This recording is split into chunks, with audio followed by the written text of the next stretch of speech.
Bonjour à tous et à tous et bienvenue sur ISFSC Mag. Cette semaine, notre émission se portera sur le sujet sport et bien-être. Pour ce faire, je serai accompagné d'Arthur qui aura un regard critique sur le sujet. Bonjour Arthur. Bonjour Guillaume, merci beaucoup de me recevoir sur votre plateau. J'adore parler du bien-être et de tout ce qui l'entoure et je trouvais ça vraiment important aujourd'hui de parler des activités qui peuvent enrichir ce bien-être. C'est sûr. Pour ce faire, nos équipes ont réalisé 8 capsules vidéo. Pour commencer, elles ont dressé le portrait de 2 étudiants ayant fait un choix d'études relativement atypique. Le premier étudiant est Guillermo et il est en sport-études hockey. Bonjour, bienvenue chez moi.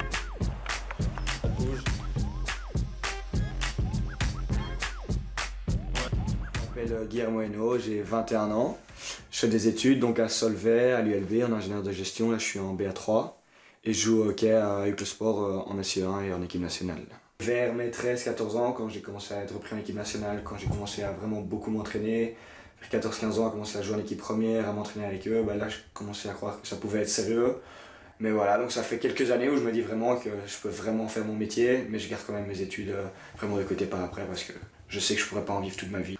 Et donc je gagne de l'argent via mon club et via aussi les entraînements que je donne aux enfants.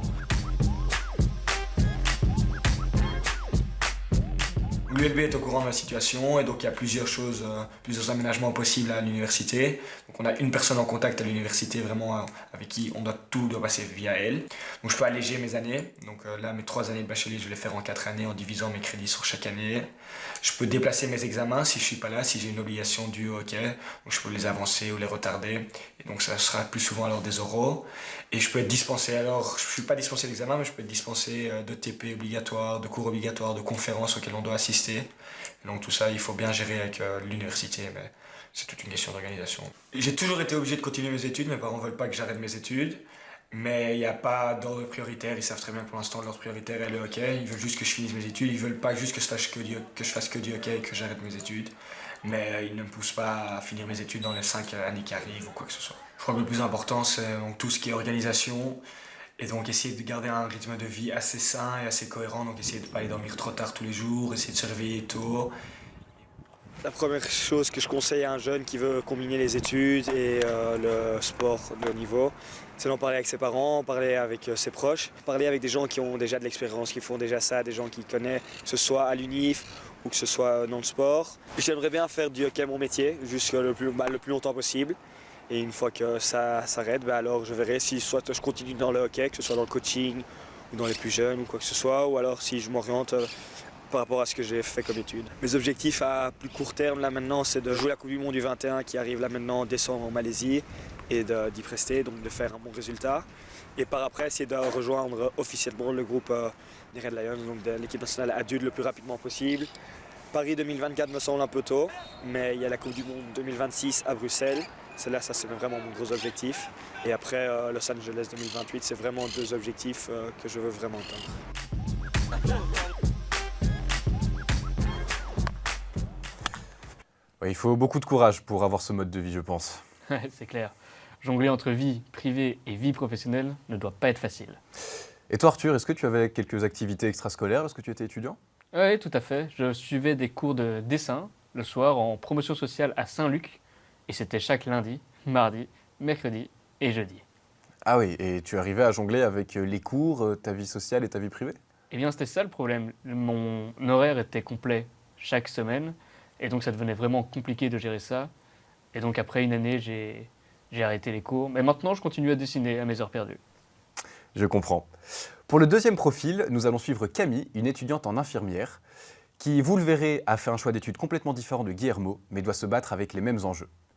Attention, si pour vous la vue des piqûres reste un petit peu désagréable, vous risquez de ne pas apprécier les prochaines images. Pour moi, une bonne infirmière, elle doit être très à l'écoute, très patiente, dynamique et prête à réagir à n'importe quel moment. Moi, c'est Camille Bourgeois, je suis étudiante en 4e année en infi et j'ai 21 ans. J'ai toujours voulu être infirmière depuis que j'ai 11 ans, donc ça fait déjà 10 ans maintenant.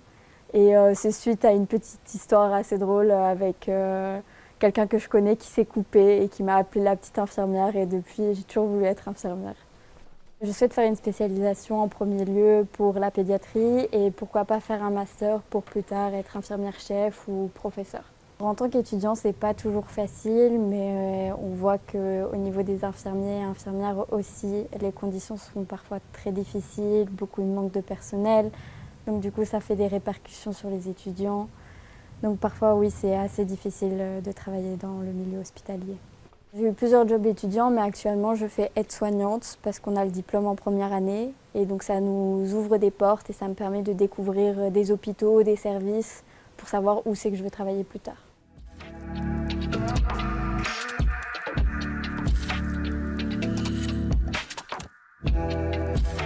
J'adore les travaux pratiques parce que c'est beaucoup de fou rire, parce qu'on s'entraîne sur nous et on rigole beaucoup. Donc c'est des bons moments qu'on partage et des bons souvenirs.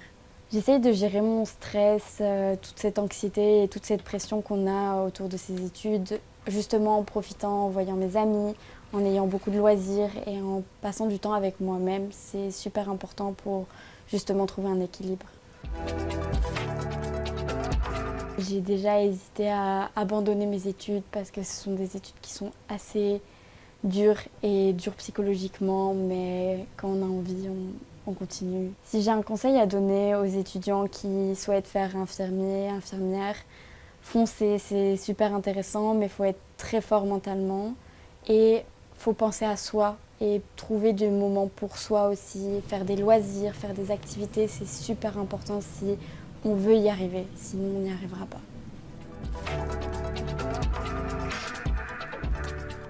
J'ose pas imaginer la pression quotidienne que demande ce mode de vie. Et oui, c'est sûr, faire ce choix d'études n'est pas à prendre à la légère, comme nous l'explique Camille. Les étudiants sont confrontés quotidiennement au stress, et comme nous montre une étude menée par l'UCL en 2016, un étudiant sur 4 consomme de l'alcool au moins une fois par semaine. Ouais, je pense qu'on a tous connu un ou plusieurs amis qui, durant nos années d'études, souffraient d'alcoolisme. Et oui, et pour mieux comprendre cela, nous allons suivre Louis jusqu'en Espagne, pays réputé pour ses fêtes étudiantes. De l'alcool, on en a tous déjà bu, que ce soit pour célébrer, pour oublier ou encore pour s'intégrer à un groupe. La consommation d'alcool est extrêmement répandue en Europe. En effet, l'alcool est de loin la drogue la plus consommée en Europe. Et quoi de mieux pour constater ça que de se rendre dans le 4e pays le plus consommateur d'alcool ici en Union Européenne, l'Espagne. Comme on a pu le constater durant notre voyage ici en Espagne, pas mal de traditions sont liées à l'alcool et surtout chez les jeunes. L'alcool est donc extrêmement répandu, que ce soit dans les bars en centre des villes espagnoles ou encore lors des jours fériés et des fêtes nationales. Dans les bars, il y a des offres spéciales telles que de l'alcool illimité à 3 € pour certaines heures ou encore des shots offerts à l'entrée. Malgré que l'Espagne soit un pays très consommateur, la Belgique n'est pas en reste. En effet, sur les 100 étudiants que nous avons interrogés, la moitié déclarent boire une à plusieurs fois par semaine, 30% une à plusieurs fois par mois, mais seulement 20% boivent rarement de l'alcool. Toujours selon notre sondage, on a également constaté que les Belges commencent à boire très tôt, avec un pic vers l'âge de 16 ans et une moyenne entre 14 et 18 ans pour le premier verre. Ces chiffres peuvent paraître alarmants et ils le sont. Pour les comprendre, nous avons décidé de partir interroger des étudiants belges. Dites-nous, pourquoi vous avez acheté cette bouteille d'alcool ? Je l'ai acheté parce que j'ai une soirée ce soir et pour passer du bon temps avec mes amis, se détendre. Avez-vous l'intention de la boire en entier ? On verra. Vous venez souvent à des bars ? Ça arrive une fois, 2 fois, 3 fois par semaine. Est-ce que vous pensez qu'il y a un problème d'alcoolisme chez les jeunes ? Oui, bien sûr. Il y a un très grand problème d'alcoolisme chez les jeunes. Explique-nous pourquoi tu as décidé de témoigner aujourd'hui. Alors j'ai décidé de témoigner parce que j'ai été membre d'un cercle étudiant. On n'est pas du tout forcé à boire, mais en fait j'avais l'impression et le sentiment que pour m'amuser avec eux, je devais impérativement boire quelques bières à chaque activité, à chaque événement. Et je ressentais vraiment de la pression par mes pairs. Et est-ce que tu as un petit mot à passer aux étudiants qui aimeraient rejoindre un cercle prochainement ? Alors faites-le parce que c'est super chouette pour se faire des amis, pour rencontrer du monde et s'intégrer et tout. Mais vous n'êtes pas du tout obligé de boire. On espère que cette vidéo a pu vous en apprendre un peu plus au sujet de l'alcool et que ce soit pour les jeunes ou les moins jeunes, n'oubliez pas de toujours consommer avec modération. Et oui, c'est un problème bien ancré dans notre société, hélas, et qui se fait souvent passer pour quelque chose de folklorique. Mais oui, c'est presque aujourd'hui impossible de sortir et de faire la fête sans au moins voir une ou plusieurs personnes boire un ou plusieurs verres. Et ce qui est d'autant plus triste, c'est que l'alcool est souvent utilisé par les étudiants pour gérer ce stress du quotidien. Malgré ça, malgré cette aide, entre guillemets, certains étudiants ne parviennent toujours pas à retourner sur les bancs de cours. Et oui, c'est une dure réalité. Et aujourd'hui, nous avons la chance d'avoir le témoignage d'une jeune femme qui a souffert pendant de nombreuses années de phobie scolaire et qui veut bien nous expliquer son combat de tous les jours sur cette peur que certaines personnes pourraient penser irrationnelle. J'aimerais partager mon histoire, partager ce que j'ai vécu. Donc moi, j'ai vécu la phobie scolaire. Bonjour, je m'appelle Maurice Johnson Kanyonga, je suis psychologue, spécialiste de l'éducation. Je travaille essentiellement avec un public de 5 à 30 ans, donc des jeunes de 5 à 30 ans. La phobie scolaire, c'est d'abord et avant tout une angoisse intense, une angoisse profonde qu'éprouvent certains jeunes par rapport à l'école. Quand je savais que je devais aller à l'école, je commençais à me sentir pas bien physiquement. Je commençais à vomir, j'avais un mal de ventre. Physiquement, c'était devenu insupportable, c'était pas possible en fait. On voit parfois des jeunes qui somatisent, donc c'est-à-dire qui se rendent malades tout simplement. Donc cette phobie scolaire peut se traduire par des nausées, par des problèmes d'insomnie, des problèmes alimentaires. Je me noyais vraiment dans la lecture pour oublier cette douleur, cette solitude, cette souffrance. Bon, d'une manière générale, il y a certains jeunes qui parfois vont avoir des soucis avec l'école simplement parce qu'ils rencontrent des difficultés scolaires. Donc des difficultés dans le cadre des cours, des difficultés à suivre, à s'y retrouver dans les matières ou s'organiser au quotidien. Un jeune va se mettre une pression intense et va générer un stress important et au bout d'un moment craquer sous le poids de ce stress. J'avais pas l'impression d'être comprise. Ma maman ne me comprenait pas, elle ne me soutenait pas et c'était vraiment moi seule face à cette phobie scolaire. Souvent, il y a beaucoup de détresse de la part des parents, donc l'idée, c'est encore une fois de les rassurer. Quand elle s'en est rendue compte, elle m'a pris des rendez-vous chez une psychologue, pardon. Et c'est justement cette psychologue qui m'a aidée à surmonter cette période difficile de ma vie. Une approche psychothérapeutique peut permettre de régler le problème. Lorsqu'un jeune a vraiment des angoisses par rapport au fait de se rendre à l'école, il doit pouvoir le partager autour de lui. Il doit pouvoir en parler à ses parents, il doit pouvoir en parler aux enseignants, tout simplement, et éventuellement pouvoir mettre le doigt sur ce qui pose problème et avoir la volonté de pouvoir en parler en toute sérénité et en toute honnêteté. Il y a énormément de psychologues spécialisés dans ce domaine qui peuvent vous soutenir, vous accompagner dans cette période. Et vos parents, vos proches, confiez-vous. Sacré combat quotidien. J'imagine que c'est pas de tout repos. Toi, Guillaume, est-ce que tu fais des activités pour te déconnecter et te relaxer ? Oui, il est vrai que pour m'évader, entre guillemets, je joue de la musique. Ah ouais, tu fais quoi comme instrument ? Principalement du piano et depuis pas longtemps, je me suis mis au ukulélé. Ah, c'est super ça. En plus, l'apprentissage d'instruments permet vraiment de se déconnecter. Il y a aussi d'autres activités qui permettent cela. Par exemple, le sport, le dessin, la lecture, et une multitude d'activités. C'est sûr. Et d'ailleurs, cette semaine, nos équipes vont vous présenter 2 activités qui vont vous permettre de relâcher la pression.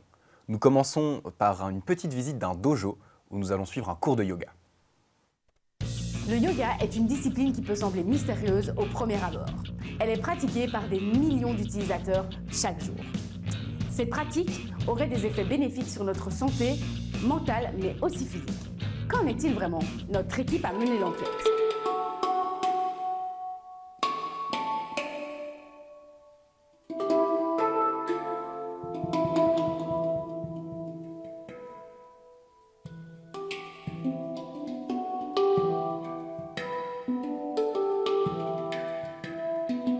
Alors moi j'ai un parcours un peu atypique dans le sens où j'ai commencé le yoga assez tard, j'avais déjà 30 ans. Et j'ai commencé, je pense, comme tout le monde commence un peu, gestion du stress, parce que j'étais dans un environnement de travail où il fallait travailler 3 millions d'heures par jour et très stressant. Et donc c'est réapprendre à refaire la paix ou faire la paix avec son corps, se reconnecter au corps, et de là reprendre un petit peu le contrôle aussi sur le processus de pensée, observer les pensées. Et c'est un peu pour moi une pratique je vais utiliser ce mot en anglais qui est très utilisé pour l'instant, mais c'est empowerment. Moi, c'est ça mon message. C'est vous pouvez faire plus que ce que vous pensez, sans forcer, en restant voilà, dans un espace safe qui va vous permettre d'explorer ça. Et après, qu'est-ce que vous en faites? Là, je dis toujours, le vrai yoga, c'est pas ici que ça se passe. Le vrai yoga, il commence quand il sort du studio. Après cette première séance de yoga, j'ai pu remarquer que mon corps était relaxé, détendu et surtout recentré. On peut dire que c'est une vraie séance de sport et que sa réputation n'est pas usurpée. Alors, à la semaine prochaine et n'oubliez surtout pas votre tapis. Ouf, j'étais tellement déconnecté, j'ai failli m'endormir. Allez, un peu de courage Arthur, reste éveillé avec nous. Dis, je me suis peut-être trompé, mais c'était toi dans l'émission qui faisait le cours? Le beau gosse dans la vidéo? Ouais. Non, pas du tout. Il a beau être beau, je suis bien plus charismatique. Loin de moi l'idée d'en douter. Pour la prochaine activité, nous allons découvrir la danse Krump. La crump, c'est quoi ça? De l'anglais Kingdom Radically Uplifted Mighty Praise est une danse urbaine qui permet d'extérioriser les émotions et se défouler. Mais ne nous étalons pas trop, laissons notre équipe en parler. Crime! Crime! Crime! Crime! Crime! Piranganda, 27 ans, connu sous le nom de Sosa, crumper, artiste. Moi j'ai ma grande sœur qui est en secondaire encore, qui ramène le DVD Rise. Et c'est-à-dire que moi je vois Rise, ça me choque quoi. Je suis petit, je capte, c'est ça mon truc, c'est ça là. Tu vois. Donc pour moi c'est plus le crump m'a choisi. Tu vois. Mais j'ai choisi aussi le crump. Une sensation de liberté, je t'avoue, de lâcher prise. Je pense que, honnêtement, moi, quand je crump, j'ai cette sensation de déconnexion et je m'envole un peu. J'ai l'impression d'être au paradis ou je sais pas où, mais en tout cas, ouais, c'est un mélange d'énergie. Je ne saurais pas te dire, il n'y a pas de mots vraiment précis pour dire comment je me ressens, mais en tout cas, je me sens libre.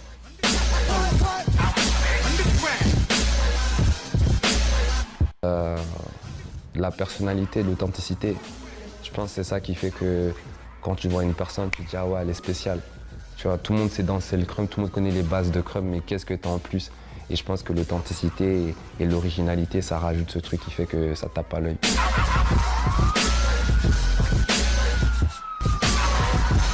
Franchement, déjà là, ce qui se passe actuellement, c'est vraiment bien. Je pense qu'on a bien évolué.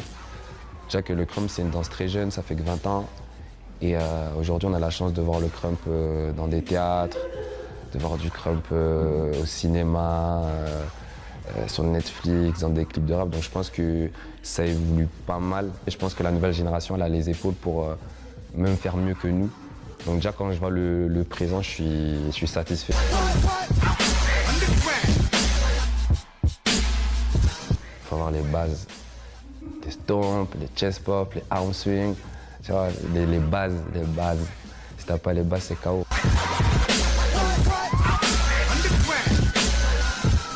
En fonction de ton expérience et de ton ancienneté, par exemple, t'as les OG, puis t'as les vets, puis t'as les heavy hitters. Pour passer heavy hitters, dans ma catégorie, il faut faire des battles, faire des événements, donc être actif dans le mouvement. Donc c'est pour ça qu'en fonction de la passion de la personne, de son envie, tu vois.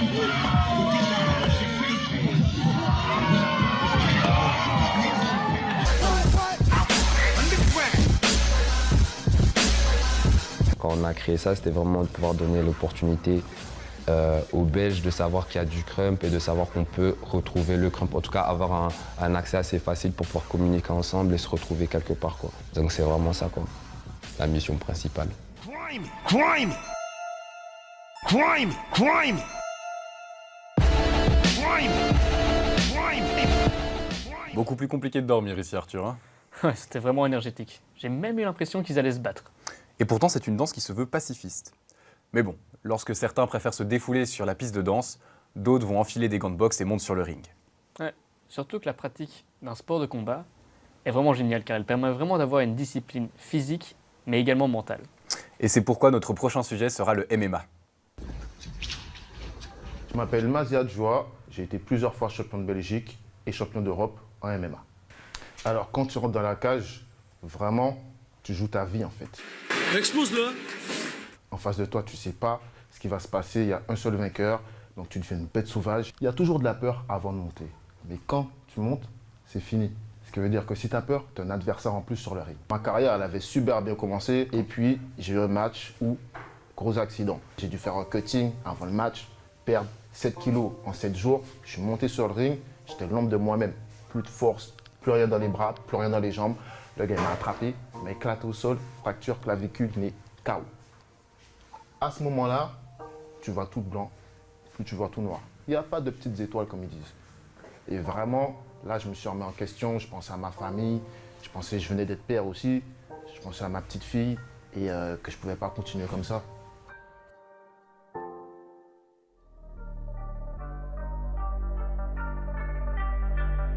C'est parti.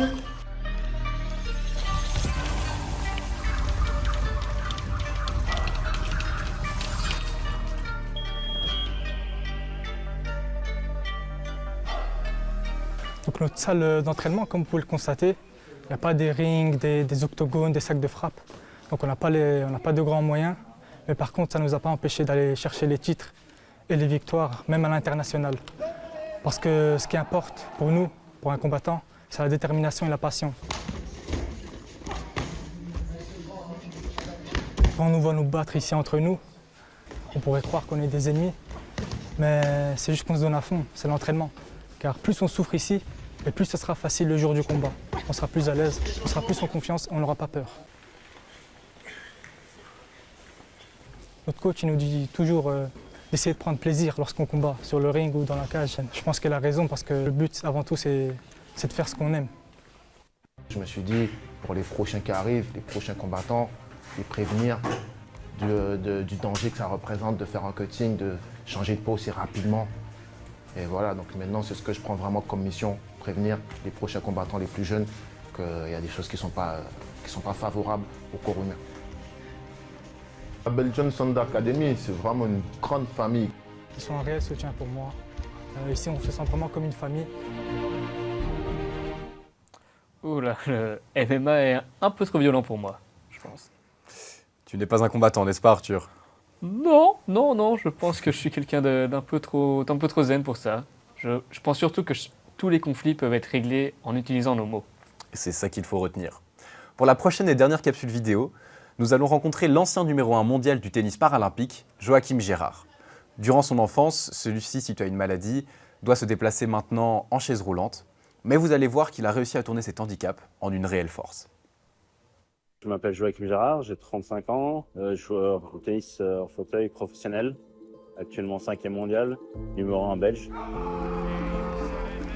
Même les plus petites victoires restent des choses à retenir. Ça a été des pleurs de joie. Ce sont des émotions qu'on ne s'attend pas à avoir. De base, voilà, on est prêt à tout. Et puis, un premier titre comme ça, aussi grand, aussi beau, ça marque. Ou de base, en fait, je ne sais pas trop ce que je fais. Et puis, je vais vers mon coach et on pleure dans les bras l'un l'autre. Le coach est très important. C'est grâce à eux qu'on va pouvoir évoluer, se préparer et continuer à devenir meilleur.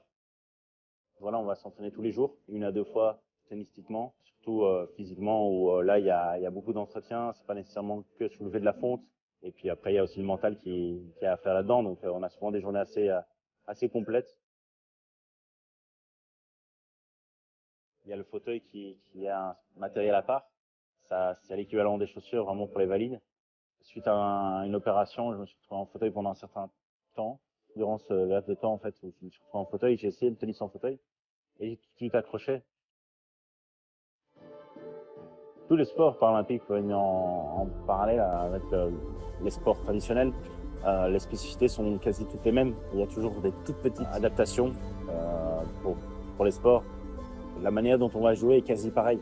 On va essayer d'être agressif, de prendre la balle au premier rebond et d'agresser son adversaire pour le mettre à la rue. Et voilà, c'est quasiment similaire. Mais il y a beaucoup d'heures d'entraînement, beaucoup de sacrifices. Je prône pas nécessairement le sport, je prône le plaisir. Encore aujourd'hui, je prends du plaisir sur le terrain et j'aimerais que tout le monde, qui a un handicap ou pas, fasse ce qu'il aime. Cette interview nous montre bien que peu importe la situation, il ne faut surtout pas baisser les bras. Ouais, surtout que c'est pas très pratique quand on joue au tennis. Merci Arthur. Quant à nous, c'est ici que s'achève notre émission sur le sport et le bien-être. Un grand merci à toutes nos équipes qui ont réalisé les capsules vidéo et un grand merci à toi Arthur d'être présent avec nous aujourd'hui sur le plateau. Merci Guillaume et merci également à toute l'équipe de m'avoir accueilli. C'est toujours un plaisir. La semaine prochaine, on se retrouve même jour, même heure pour l'ISFSC Mag. Je vous souhaite une belle fin de journée. À la prochaine.